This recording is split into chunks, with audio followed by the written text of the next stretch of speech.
তোমার পবিত্র বাক্যের জন্য। এ বাক্যের আশীর্বাদ প্রভু তুমি আমাদের প্রত্যেকের জীবনে দাও, প্রত্যেকের সাথে কথা বলো, প্রত্যেকের হৃদয়কে প্রভু খুলে দাও, যেন প্রভু তোমার সেই রবকে আমরা শুনতে পাই, যেন নিজেদেরকে প্রভু প্রস্তুত করতে পারি। আশীর্বাদ করো এই সময় আমার মুখের বাক্য এবং উপস্থিত প্রত্যেকের চিত্তের ধ্যান তোমার দৃষ্টিতে গ্রাহ্য হোক। আমিন। সকলকে জয় যিশু। ঈশ্বরকে ধন্যবাদ দিই যে প্রভু আরেকটি বার এই সভার মাধ্যমে আমাদেরকে সুযোগ করে দিলেন তার বাক্য অনুধ্যান করবার। তিনি আমাদেরকে কি বলতে চান তার সেই কথা শুনবার। এবং বাক্য এবং প্রার্থনা, আমি সবসময় বলে থাকি, এটা হচ্ছে একটা কমিউনিকেশন মাধ্যম। আমরা যখন কোনো সাধারণ মানুষের সাথে কথা বলি, ম্যান টু ম্যান যখন কথা হয়, তখন আমরা একটাই মাধ্যম ব্যবহার করি, যেটা হচ্ছে আমাদের কথা। আমরা কথা বলছি, উত্তরটা সেও কথার মাধ্যমে আমাদেরকে দিচ্ছে, আমরা শুনতে পাচ্ছি। কিন্তু ঈশ্বরের সঙ্গে যখন আমরা কথা বলি, এই কমিউনিকেশনের দুটো ওয়ে রয়েছে। একটা হচ্ছে ঈশ্বরের সঙ্গে আমরা কথা বলছি, এবং আরেকটা ওয়ে হচ্ছে ঈশ্বর আমাদের সঙ্গে কথা বলছে। ঈশ্বরের সঙ্গে আমরা কিভাবে কথা বলছি? ঈশ্বরের সঙ্গে আমরা প্রার্থনার মাধ্যমে আমরা কথা বলছি। আমরা যখন প্রার্থনা করছি, ঈশ্বরকে আমাদের সমস্ত কষ্ট, সমস্ত দুঃখ, বেদনা, যন্ত্রণা, কি কি প্রয়োজন রয়েছে, সমস্ত কিছু আমরা ঈশ্বরের কাছে জানাচ্ছি আমাদের প্রার্থনার মাধ্যমে। এবং শুধুমাত্র প্রার্থনা, ঈশ্বরের সঙ্গে কমিউনিকেশন একটা ওয়েতেই বন্ধ হয়ে যাচ্ছে না। ঈশ্বরের থেকে সেই উত্তরকে আমরা কিভাবে শুনতে পাচ্ছি? ঈশ্বরের কথা আমরা কিভাবে শুনতে পাচ্ছি? ঈশ্বরের বাক্যের মাধ্যমে। ঈশ্বর বাক্যের মাধ্যমে আমাদের সঙ্গে কথা বলে। তার প্রতিটা শব্দ আমাদেরকে এমনভাবে কথা বলে, এমনভাবে আমাদের হৃদয়ের মধ্যে আঘাত করে, যেন মনে হয় স্বয়ং ঈশ্বর এই কথা আমার জন্যই লিখেছে, আমাকেই এই বাক্য বলতে চাইছে। এবং সাধারণভাবে আমরা রক্ত মাংসের তৈরি মানুষ, আমরা কেউ সুপার ন্যাচারাল বিং নয়।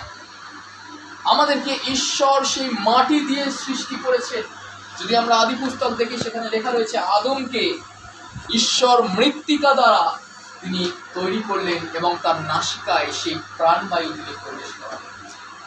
এবং আমাদের রক্ত মাংস রয়েছে, আমাদের কেটে গেলে সেখান থেকে রক্ত বের হয়, আমাদের ব্যথা হয়, যন্ত্রণা হয়। এবং যখন পরিবারের মধ্যে থেকে আমাদের কোনো প্রিয়জন বিয়োগ হয়ে যায়, তখন আমরা ভেঙে পড়ি, আমাদের হৃদয় উদ্বিগ্ন হয়। কারণ যেই মানুষটাকে আমরা 24টা ঘন্টা আমাদের সঙ্গে দেখছি, যেই মানুষটার সঙ্গে আমরা খাচ্ছি, যেই মানুষটার সঙ্গে আমাদের সমস্ত মনের প্রাণের কথা আমরা শেয়ার করছি, যেই মানুষটাকে প্রতিদিন আমার চোখের সামনে চলাফেরা করতে দেখি, সেই মানুষটা একদিন যখন তার উপস্থিতি আমরা পাই না, অনুভব করতে পারি না, তখন আমাদের হৃদয় ব্যাকুল হয়ে ওঠে, আমাদের অন্তর কেঁদে ওঠে, আমাদের চোখ থেকে তখন জল বেরোয়, আমরা উদ্বিগ্ন হই। অনেক সময় পরিবারের মস্তক যদি পরিবার থেকে বিয়োগ হয়ে যায়, তখন পরিবার উদ্বিগ্ন হয়ে ওঠে যে এইবারে আমরা কি করব। আমরা দিশেহারা হয়ে পড়ি যে কোন দিকে যাব। কারণ যে পরিবারকে পরিচালনা করত, যে পরিবারকে আঁকড়ে ধরে রাখত, আজকে সেই পরিবারের মধ্যে নেই। আমরা উদ্বিগ্ন। এবং ঈশ্বরের বাক্য এক ওষুধের মতো আমাদের কাজ করে। ঈশ্বরের বাক্য মেডিসিনের মতন আমাদের জীবনে কাজ করে। যখন আমরা উদ্বিগ্ন হয়ে উঠি, তখন যখন লিখিত সুসমাচার তার 14 অধ্যায় যদি আমরা পড়ি, সেখানে আমরা দেখব ঈশ্বর আমাদেরকে বলছে প্রথম পদে যে তোমাদের হৃদয়ে উদ্বিগ্ন না হোক, ঈশ্বরে বিশ্বাস করো, আমাকেও বিশ্বাস করো, কারণ আমার পিতার বাটিতে অনেক বাসস্থান। তোমাদের হৃদয় উদ্বিগ্ন না হোক। উদ্বিগ্ন যেন আমরা না হই, তার জন্য আমাদেরকে একটি বিষয় অবলম্বন করতে হবে, আমাদেরকে একটি বিষয় অনুসরণ করতে হবে, এবং সেটি কি? সেটি আমাদেরকে ঈশ্বরের উপরে বিশ্বাসকে রাখতে হবে। বাইবেল খুব পরিষ্কারভাবে স্পষ্টভাবে আমাদেরকে বলছে যে ঈশ্বরে বিশ্বাস করো, যিশুতে বিশ্বাস করো, কারণ পিতার বাড়িতে অনেক বাসস্থান আছে। আজকে যদি আমরা 2 করিন্থীয় 5 অধ্যায়, আমরা 2 করিন্থীয় 5 অধ্যায় খুবই পরিচিত একটি অংশ, 5 অধ্যায়ের প্রথম পদ, সেখানে আমরা যে এই পার্থিব গৃহতে থাকি, যে ঘরকে আমরা এত সুন্দর করে সাজাই, যে ঘরকে আমরা মনের মতন করে তৈরি করি, সেই গৃহকে দেখুন সাধু পৌল কিসের সাথে তুলনা করছে। সাধু পৌল কি বলছে একবার পদটি বলুন। কারণ আমরা জানি, যদি আমাদের এই তাম্বুরু পার্থিব বাটি ভাঙিয়া যায়, তবে ঈশ্বর দত্ত এক গাঁথনি আমাদের বলছে তাম্বুরু পার্থিব বাটি। এই পার্থিব বাটিকে কিসের সাথে তুলনা করা হচ্ছে? তাম্বুর সাথে, টেন্টের সাথে। তাম্বু কখনো চিরকাল এক জায়গায় থাকতে পারে না। যদি ঝড় আসে, বৃষ্টি আসে, তাম্বু ছিঁড়ে যাবে। বা বিশেষ করে যারা ট্রেকিং করে, তারা পিছে ওই টেন্ট নিয়ে তারা ওঠে। যখন রাত্রিকালীন একটা জায়গায় তারা স্টে করবে, তখন সেই টেন্টে তারা কাটিয়ে নেয়। আবার যখন রাত শেষ, সেই তাম্বু আবার গুটিয়ে তারা পিঠে নিয়ে আবার হাঁটতে শুরু করে। সেই তাম্বু কিন্তু চিরকাল পার্মানেন্ট থাকে না।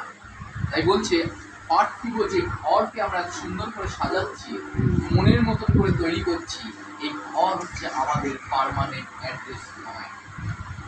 আজকে হয়তো আমরা লিখতে পারি অ্যাড্রেসের জায়গায় যে আমাদের অ্যাড্রেস কোথায়? ডাঙ্গাপাড়া। আমাদের অ্যাড্রেস কোথায়? হালি শহর। কিন্তু বাইবেল বলছে পরিষ্কারভাবে, তার পরের অংশ কি বলছে? সেই বাটি অহস্ত নির্মিত, অনন্তকাল স্থায়ী ও স্বর্গে স্থিত। স্বর্গে স্থিত। বলছে আমাদের এই তাম্বুরু বাটি আমাদের পার্মানেন্ট অ্যাড্রেস নয়। আমাদের পার্মানেন্ট অ্যাড্রেস কোথায়? আমাদের পার্মানেন্ট অ্যাড্রেস হচ্ছে স্বর্গে।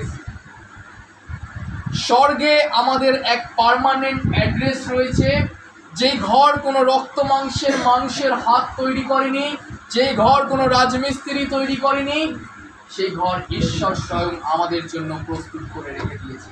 এবং সেই ঘর অল্প সংখ্যায় নেই।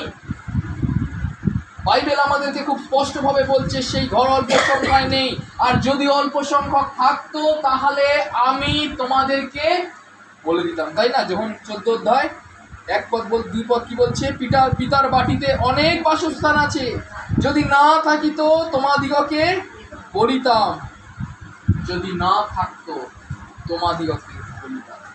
আজকে অনেক সময় যখন আমরা টিভি খুলি, যখন আমরা খবরের চ্যানেল দেখি বা খবরের কাগজ দেখি, আমরা দেখতে পাই যে চাকরি নেই, চাকরি নেই, চাকরি নেই, চাকরি নেই। যদি একটু ভালোভাবে চিন্তা করি, অনেক সময় দেখা যায় যে চাকরি হয়তো আছে, কিন্তু চাকরি করবার মতন যোগ্যতা সম্পূর্ণ ব্যক্তির অভাব।